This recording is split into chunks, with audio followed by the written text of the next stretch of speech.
Hello everyone, আমি Emdadul. Welcome to our channel. আজকের এই ভিডিওতে আমরা জানব মুসলিম বরবাদি কা জিম্মেদার কন হে।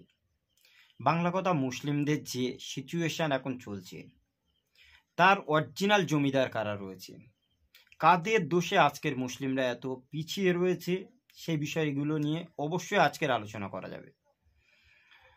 প্রথমে একটা জিনিস আপনারা খুব ভালোভাবে জানেন, যখন ভারতবর্ষের সাচার কমিটির রিপোর্ট এসেছিল তখন সব থেকে এই ভারতবর্ষে যত ধর্মের মানুষেরা বসবাস করে তাদের ভিতরে সব থেকে পিছিয়ে ছিল মুসলিম সম্প্রদায়ের মানুষেরা।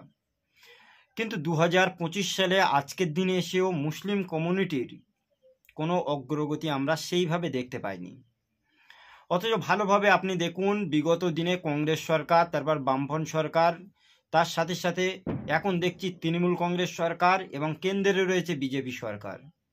বিভিন্ন রাজনৈতিক দল বারংবার আসে চলে যায়, সরকার বদল হয়ে যায়, কিন্তু মানুষের উন্নয়ন কিছু হয় না। আর মুসলিম কমিউনিটির সারা জীবন ধরে সেই পিছিয়ে পড়া হয়ে রয়েছে। কেন? সত্যি কথা বলতে, আমরা যারা পশ্চিমবাংলার মানুষ, আমরা যদি একবার পশ্চিমবাংলাটাকে নিয়ে অ্যানালিসিস করি তাহলে বুঝতে পারবো পশ্চিমবাংলার কিছু সংখ্যক দায়িত্ববান লিডার হিসেবে যারা মুসলিমদের নেতৃত্ব দিয়ে থাকে, লাইক সে হতে পারে সিদ্দিকুল্লাহ চৌধুরী, সে হতে পারে তোহা সিদ্দিকী সাহেব, সে হতে পারে সৈয়দ রুহুল আমিন সাহেব, সে হতে পারে আব্দুল মাতিন থেকে শুরু করে নিয়ে কামরুজ্জামান সাহেবরা। সত্যি কথা বলতে এরা মানুষদেরকে যেভাবে বোঝায়, মুসলিম কমিউনিটির মানুষরা এই সমস্ত বুদ্ধিজীবীদের ওপরে 100% ভরসা করে থাকে। কিন্তু বিগত দিনে এই সমস্ত নেতা এবং লিডারগণ সত্যি কথা বলতে মুসলিমদের কোন কাজে এসেছে সেগুলো একবার আপনাদের অ্যানালিসিস করা উচিত।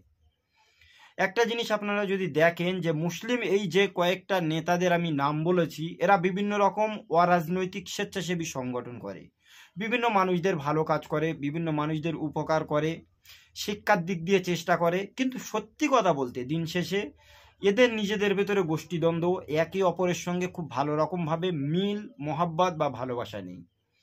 আমরা দেখেছি মুসলিমদের কোনো প্রবলেম নিয়ে যখন কলকাতাতে কোনো সমাবেশ হয়, এই যে সমস্ত আমি নেতা লিডারদের নাম বলেছি যারা মুসলিমদের নেতৃত্ব দেয়, এদের একে অপরের সঙ্গে কখনো একই স্টেজে আমরা একসাথে দেখি না। সেই সাথে সাথে এরা যখনই মুসলিম কমিউনিটির যে কথাগুলো বলে সেটা কারেন্টের মতো মুসলিম কমিউনিটিরা সেগুলো মানতে বাধ্য থাকে। আপনি দেখুন, বাবরি মসজিদ ইস্যু নিয়ে কখনো তারা একত্রিতভাবে কলকাতায় বড় সমাবেশ ঘটায়নি, সবাই ক্ষুদ্র ক্ষুদ্র কিছু দল নিয়ে চলে গেছে, সেখানে মানুষদের ডেকেছে, মানুষরা বুঝতে পারেনি, তাদের পিছনে গিয়ে দৌড়েছে। দিন শেষে লাভ কি হয়েছে সেটা কখনো মানুষদেরকে বুঝিয়ে বলেনি যে সত্যি এই মুভমেন্ট করে, এই আন্দোলন করে কতটা সফলতা এসেছে। বিগত দিনের পরপর এখন এই প্রেজেন্ট টাইমে আমরা একটা সমাবেশ দেখেছি কলকাতাতে, শহীদ মিনারে হয়েছিল, যেটা ওয়াকআপ বিল নিয়ে সমাবেশ ঘটেছে। সেখানে একটা দুটো নয়, এই পর্যন্ত 4 থেকে 5টা সমাবেশ অলরেডি হয়ে গেছে। প্রথমে কামরুজ্জামানের নেতৃত্বে, যেখানে ছিল পীরজাদা ইমরান সিদ্দিক, সোহবান সিদ্দিক, আব্দুল মাতিন, আব্দুল কাইম সাহেব শুরু করে বিভিন্ন জনারা একটা সমাবেশ করে চলে এসেছে 19শে জানুয়ারি। তার পরবর্তীকালে আর একটা সমাবেশ আমরা দেখতে পেরেছি সিদ্দিকুল্লাহ চৌধুরী এবং তোহা সিদ্দিকীর নেতৃত্বে আর একটা সমাবেশ হয়ে গেল। তারপর আর একটা সমাবেশ আবার আমরা দেখতে পেয়েছি, পীরজাদা তোহা সিদ্দিক একলা একটা সমাবেশ করে সেও চলে গেল। সেই সাথে সাথে দেখেছি পীরজাদা আব্বাস সিদ্দিকী বিভিন্ন জায়গায় সমাবেশ বা ওয়াকআপ নিয়ে আন্দোলনও করছে।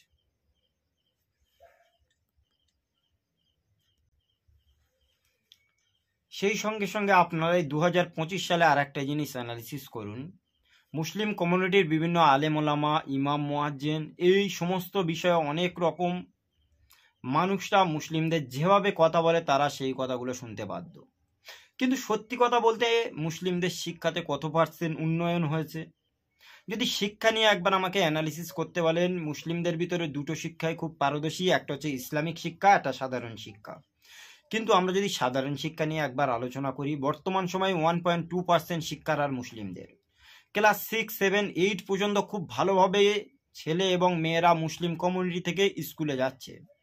কিন্তু মাধ্যমিক, উচ্চ মাধ্যমিক, 9 এই যে ক্লাসগুলো আছে উচ্চ ক্লাস, এইখানে গেলে এত হারে ড্রপ আউট আমরা দেখতে পাচ্ছি, সেই বিষয় নিয়ে কোনো দিন এই সমস্ত সংখ্যালঘু নেতা লিডাররা কখনো মুখ খুলে কথা বলে না। সেই সাথে সাথে আপনি আর একটা জিনিস ভালোভাবে অ্যানালিসিস করুন। এক্ষুনি যদি আপনি মুসলিম কমিউনিটির নেতৃত্বদের একবার বলেন যে সত্যি কথা মুসলিমদের কত পার্সেন্ট শিক্ষাতে আছে, উচ্চ শিক্ষায় কত পার্সেন্ট মানুষরা রয়েছে, এসডিপিও, বিডিও, থানায় বড়বাবু, থানার পুলিশ অফিসার, সেই সমস্ত জায়গা যে সমস্ত বড় বড় পোস্ট আছে বা সরকারি চাকরিতে মুসলিমরা কত পার্সেন্ট চাকরি করছে, একবার যদি আমরা দেখি সংখ্যা অনুপাতে পশ্চিমবাংলাটা শুধু আমরা যদি ধরি, মুসলিম আছে প্রায় 30%। কিন্তু সত্যি কথা বলতে কত শতাংশ মানুষ উচ্চশিক্ষায় শিক্ষিত, কত শতাংশ মানুষ চাকরি করছে? এই বিষয়গুলো বলবে কারা, জানাবে কারা, মানুষদের কাছে তুলে ধরবে কারা? আজকের যে সমস্ত গ্রাম শহর বিভিন্ন জায়গায় 8-9 পরে ছাত্র এবং ছাত্রীরা ড্রপ আউট হয়ে যাচ্ছে, তাদেরকে বোঝাবে কারা?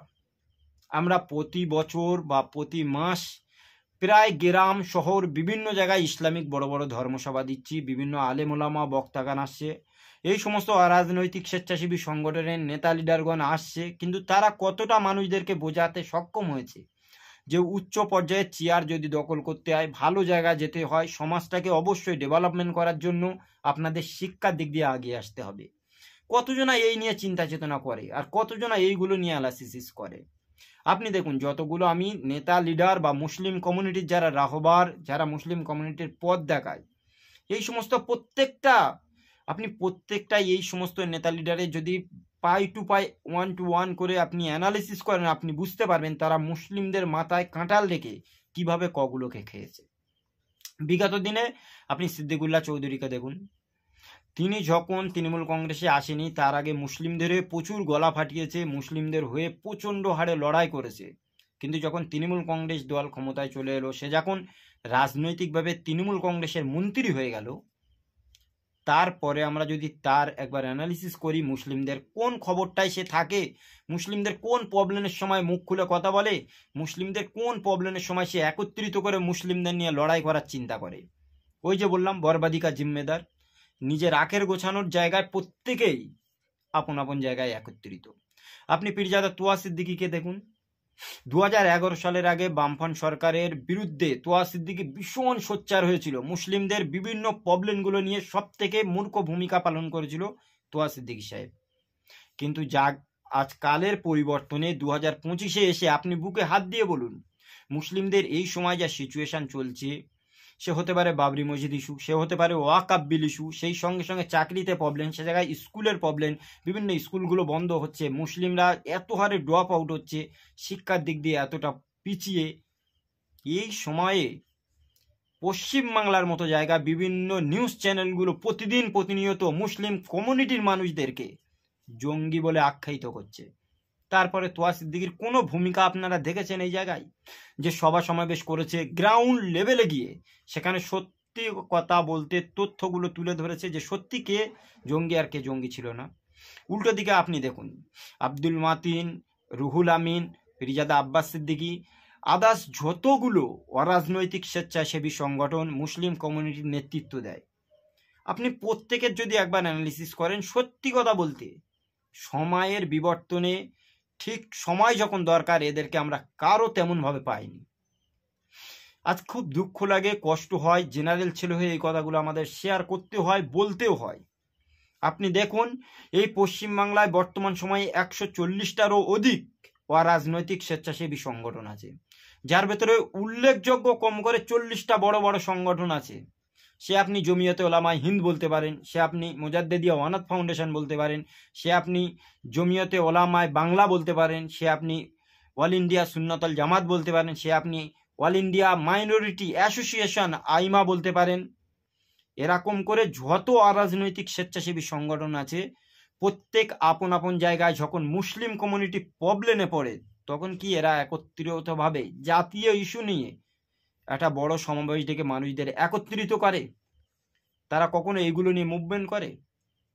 খুব দুঃখ লাগে আর কষ্ট হয় আমরা যখন এই চিন্তা চেতনা নিয়ে দেখি মুসলিম কমিউনিটি এত পিছিয়ে পড়ার পিছনে এই সমস্ত নেতা লিডার বা এই মুসলিম কমিউনিটির দায়িত্ববান ব্যক্তিরা যখন সাইলেন্ট মুডে থাকে, তখন কষ্ট হয় যে সত্যি মানুষ কাদের কথা শুনে ছোটে, কাদের পিছনে দৌড়ায়, তাদের কি অবদান আছে এই সমাজে। কিন্তু আজকে 2025 সালের এই জায়গায় এসে একবার তো বুকে হাত দিয়ে অবশ্যই এই সমস্ত মানুষদের কাছে অবশ্যই প্রশ্ন করা উচিত। আজ 2025 সালে দেখেছি এই পশ্চিমবাংলার জায়গায় বিভিন্ন রকম রাজনৈতিক দল সাম্প্রদায়িক রাজনীতি করতে চায়। ব্যক্তিগতভাবে কোনো একটি ধর্মকে ইন্ডিকেট করে তারা দিনের পর দিন বিভিন্ন রকম কথা বলতে চায়। বিভিন্ন জায়গায় বিভিন্ন রকম প্রবলেম মুসলিম কমিউনিটির ফেস করতে হয়। তারপরেও কোনো দিন আপনারা দেখেছেন এই সমস্ত নেতা লিডারগণ কোনো রাজনৈতিক ব্যক্তিত্বের ওপরে আঙুল তুলে কি চিঠি লিখে কোনো দিন বলেছে যে মুসলিম কমিউনিটির এই প্রবলেমগুলো কেন হচ্ছে এগুলো আমরা জানতে চাই? আপনি দেখুন পশ্চিমবাংলায় বিভিন্ন সময়ে আমরা দেখেছি মব লিঞ্চিংয়ের খবর শুনতে পাই। আমাদের এখানকার পরিযায়ী শ্রমিক হরিয়ানার মতো জায়গায় গিয়ে পিটিয়ে হত্যা করে ফেলা হয়।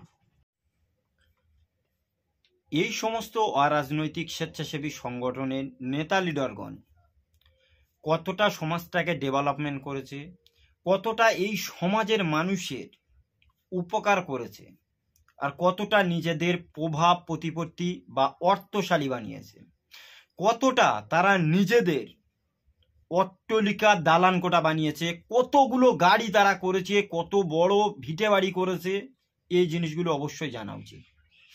এমনও কিছু সংখ্যক নেতা লিডার রয়েছে যাদের বাড়িতে অলমোস্ট 10 থেকে 12টা গাড়ি আছে। তারা চাপে একটা কিংবা দুটো অন্য অন্য গাড়িগুলো লোকে দেখানোর জন্য বাড়িতে রেখে দিয়েছে। অনেক গাড়িতে দেখেছি ধুলো পড়ে গেছে, মানুষরা সেগুলো জাস্ট দেখতে যাচ্ছে অনলি ফর শো। কেন মুসলিম কমিউনিটির এত প্রবলেম থাকার পরেও তাদের অট্টালিকা গাড়ি বাড়ি প্রভাব আর প্রতিপত্তি কেন হবে? সে বিষয়টা অবশ্যই আপনাদের জানতে হবে, বুঝতে হবে, তাদের কাছে কোশ্চেন করা শিখতে হবে। পরবর্তীতে এই সমস্ত নেতা লিডার বা মুসলিম কমিউনিটি যারা রাহাবার নেতৃত্ব দেয় তাদের কাছে অবশ্যই রাজনৈতিকভাবে মুসলিম কমিউনিটি সাধারণ জনগণগুলোকে ভোটার বা ফুটবল হিসেবে ব্যবহার করে। যখন ভোট আসে এই সমস্ত অরাজনৈতিক স্বেচ্ছাসেবী সংগঠনের নেতা লিডাররা মানুষদের ভোটগুলো কোথায় দিতে হবে, কোন রাজনৈতিক দলে দেয়া যাবে না, আকার ইঙ্গিতে বিভিন্ন রকম কথা বলে। অথচ ভোট পরবর্তী যদি কোনো জায়গায় প্রবলেম হয়, ভোট পরবর্তী যদি কোনো জায়গায় সেইভাবে উন্নয়ন না হয়, রাস্তাঘাট, পানীয় জল, স্কুল, কলেজ, মাদ্রাসা, সেই সঙ্গে সঙ্গে গরিব অসহায় মানুষের কোনো প্রবলেম যদি হয়, তখন কিন্তু এরা আর সেইভাবে মুখ খুলে কথা বলে না।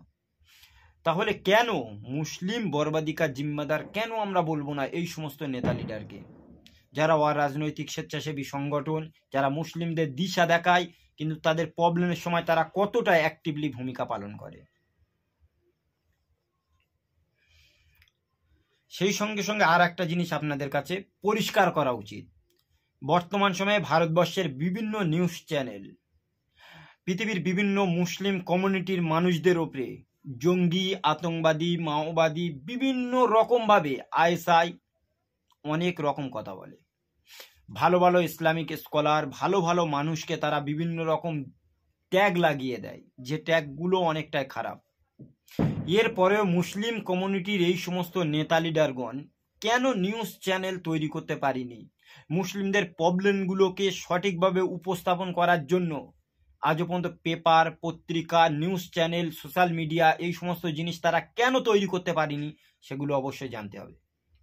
আপনি দেখুন বিভিন্ন রকম নিউজ চ্যানেল রয়েছে, প্রতিদিন প্রতিনিয়ত মুসলিম কমিউনিটির মাদ্রাসাকে তারা জঙ্গির তৈরির প্রশিক্ষণ কেন্দ্র বলছে, বিভিন্ন আলেমোলাকাকে জঙ্গি, আইএসআই এর সঙ্গে ট্যাগ লাগিয়ে দিচ্ছে, বিভিন্ন স্কলারকে তারা বিভিন্ন রকমভাবে বিদ্ধ করছে।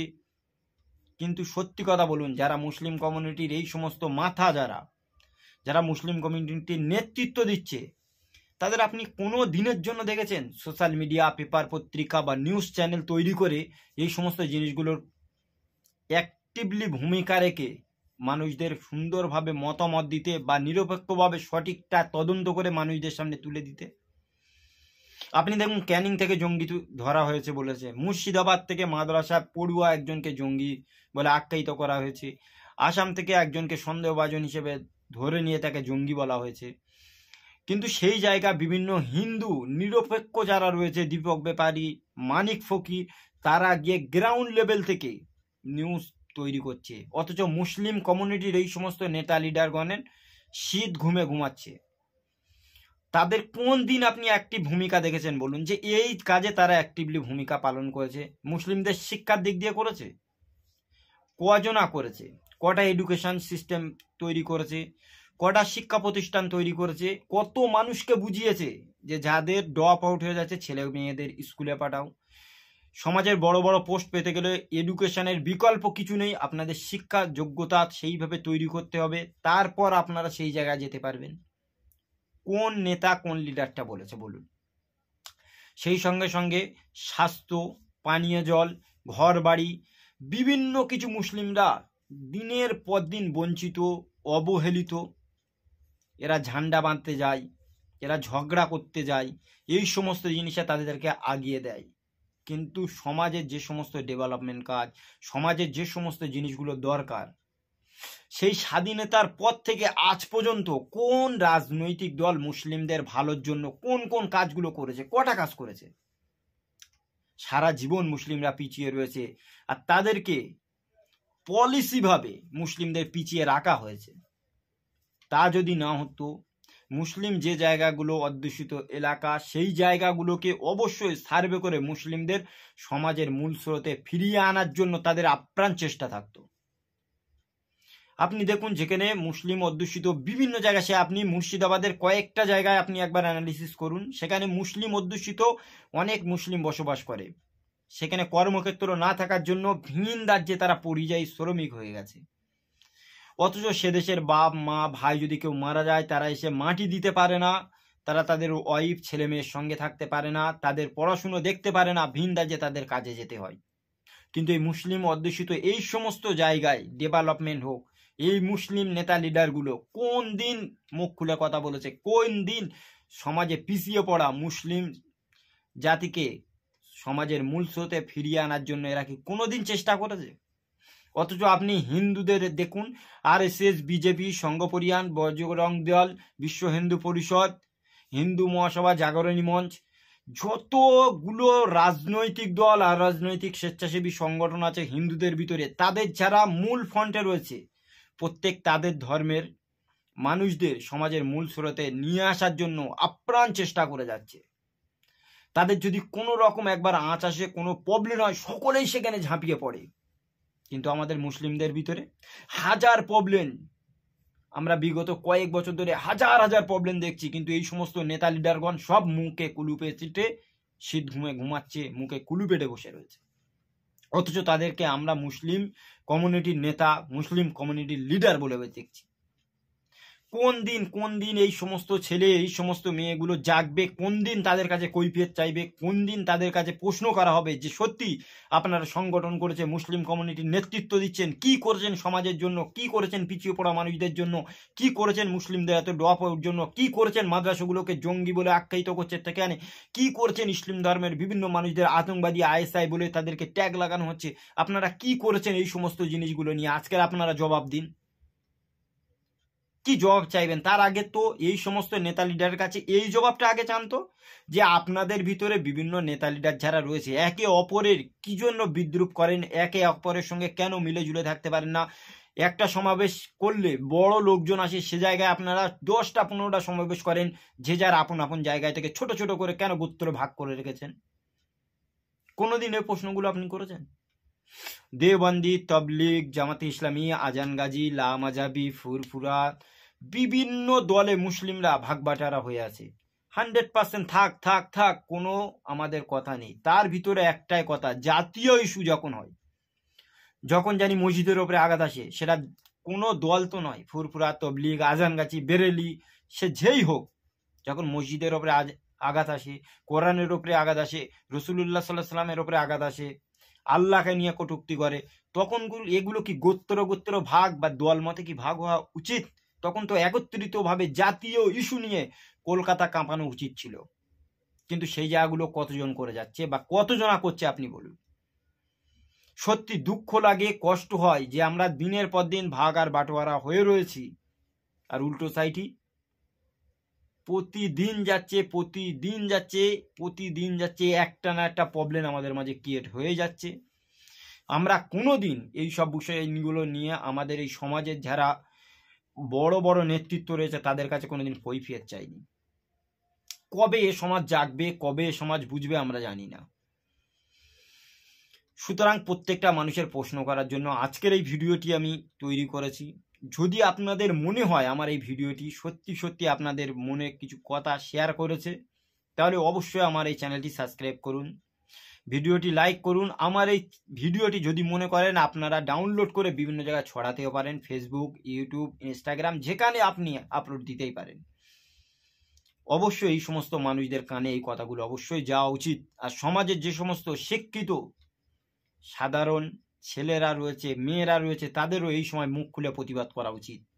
যারা যে সমাজের নেতা, সমাজের লিডার হয়ে বসে রয়েছে, মুসলিম কমিউনিটির যারা নেতৃত্ব দিচ্ছে, তাদের এই সময় প্রশ্ন করা অবশ্যই দরকার। আর আমরা ডিভাইডেশন চাই না, আর আমরা দ্বন্দ্ব চাই না। আমরা চাই এখন একটাই জিনিস, জাতীয় ইস্যুতে একত্রিতভাবে কিছু করুক, সমাজের পিছিয়ে পড়া মানুষদের জন্য তারা ভাবুক। এই নয় যে তাদের প্রভাব প্রতিপত্তি অট্টলিকা অর্থশালী হয়ে যাবে, তাদের ঘর বাড়ি প্রচণ্ড হবে, এইসবগুলো আমরা জানি না। একটা ছোট লাস্ট কথা বলে আমি শেষ করব। এই মেসেজ এই সমাজের একজন প্রভাবশালী ভীষণ অট্টলিকা একজন ঘর করা মানুষের প্রতি একটা মেসেজ আছে। আপনি বিভিন্ন সময়ে জাতীয় ইস্যু নিয়ে কথা বলেন, বিভিন্ন জনের সঙ্গে মিশতেও চান না, বিভিন্ন রকম কমেন্ট করেন, বিভিন্ন রকম পুলিশ প্রশাসনকে কাজে লাগিয়ে অনেক রকম কাজ করে যান। আপনার প্রতি একটা মেসেজ আমি দিয়ে যাচ্ছি। আপনি ঘর করেছেন, করার পরে বলেছেন যে আপনার ঘরের পাশে আপনি কবর খুঁড়ে রেখেছেন, আপনি মারা যাওয়ার পরে সেই কবরে গিয়ে আপনি শুয়ে পড়বেন। সুতরাং একটা জিনিস আপনার পরিষ্কারভাবে জানা উচিত, আপনি যে অট্টলিকা ঘর করেছেন সেই ঘরটা এত বড়, এত হাই সোসাইটি, এত সুন্দরভাবে করেছেন, বিভিন্ন মানুষ পশ্চিমবাংলা সেখান থেকে যাচ্ছে আপনার ঘরে, যাওয়ার পরে ফটো তুলছে, ভিডিও করছে, টিকটক করছে, ইউটিউব, ফেসবুক, ইনস্টাগ্রামে রিল তৈরি করছে গানের সাথে দিয়ে। আপনি একবার ভাবুন তো, আপনি মারা যাবেন, সেখানে সাহিত্য থাকবেন, মারা যাওয়ার পরে যদি সেখানে কেউ টিকটক ভিডিও করে, গান দিয়ে রিল তৈরি করে, ফেসবুক ইউটিউবে আপলোড করে, তাহলে ওই গান আর ওই ভিডিওর জন্য আপনি শুয়ে শুয়ে কবরে গোনা হবে না তো? আমরা জানি মরণের পরে যদি কেউ ভালো কাজ করে যায় অবশ্যই তার সওয়াব পাবে, কিন্তু কেউ যদি খারাপ কাজ করে মারা যায়, ভীষণ অট্টলিকা তৈরি করলেন কিন্তু সেখানে গিয়ে টিকটক হচ্ছে, ভিডিও হচ্ছে, গান হচ্ছে, রিলস হচ্ছে, পিকনিক হচ্ছে, এরকম যদি কিছু হয়ে যায়, আপনি তো কবরে শুয়ে শুয়ে গোনার ভাগিদার হবেন। সুতরাং অবশ্যই ভাববার জন্য আপনাকে আমি এই মেসেজটা দিচ্ছি। আমরা জানি সমাজে কেউ যদি ভালো কাজ করে যায়, একটা গাছ লাগিয়ে যায়, ভালো সন্তান রেখে যায়, একটা টিউবওয়েল বসিয়ে যায়, আমরা জানি সদগায়ে জারিয়া তাদের জন্য হয়, এটা fact. As it is same যদি উল্টো সাইড কেউ করে যায়, একটা সিনেমা হল তৈরি করে যায়, কেউ যদি একটা বড় অট্টলিকা তৈরি করে যায় যেখানে সিনেমা কমপ্লেক্স মতো রিল তৈরি করবে, ভিডিও তৈরি করবে, গানে শ্যুট হবে, এরকম জায়গা করে সে যদি মারা যায়, মুসলিম হয়ে থাকে, তাহলে তার কি গুনাহ হবে না? কোশ্চেনটা জাস্ট আপনাকে করলাম। আমি জানি আমার ভিডিও আপনার পর্যন্ত পৌঁছাবে, সেই জন্য মেসেজটা আপনার কাছে রইল। সুতরাং আজকের এই ভিডিও নিয়ে যদি কারো কোনো মন্তব্য থাকে অবশ্যই কমেন্টে করবেন। আজকের এই ভিডিওটি এই পর্যন্ত, দেখা হবে অন্য কোনো দিন অন্য কোনো টপিকে। সুতরাং ভালো থাকুন, সুস্থ থাকুন, থ্যাংক ইউ।